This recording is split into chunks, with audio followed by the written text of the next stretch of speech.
So what was going on with your shower beforehand?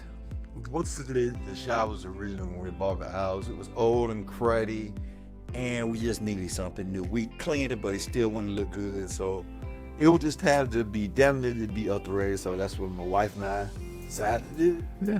And how did Ridgeline help you? All Ridgeline came and helped us with the design. They told us about what we was looking for. They came and did measurements, showed us samples, and we picked what we wanted. We were happy with it, and they kind of made me feel good all the way through about the process. I was a little nervous. I really told them what I wanted. They wanted it to look too cheap, and I wanted something real that will handle the stains from water and use the shower and that type of stuff. So they showed me some good products and things that will help me to achieve what I want with the shower. And then finally, if somebody asks you to if you would refer Ridgeline, what would you say? Definitely, I definitely for Ridgeline. Like I said, the guys came out, the representatives were good, they were knowledgeable.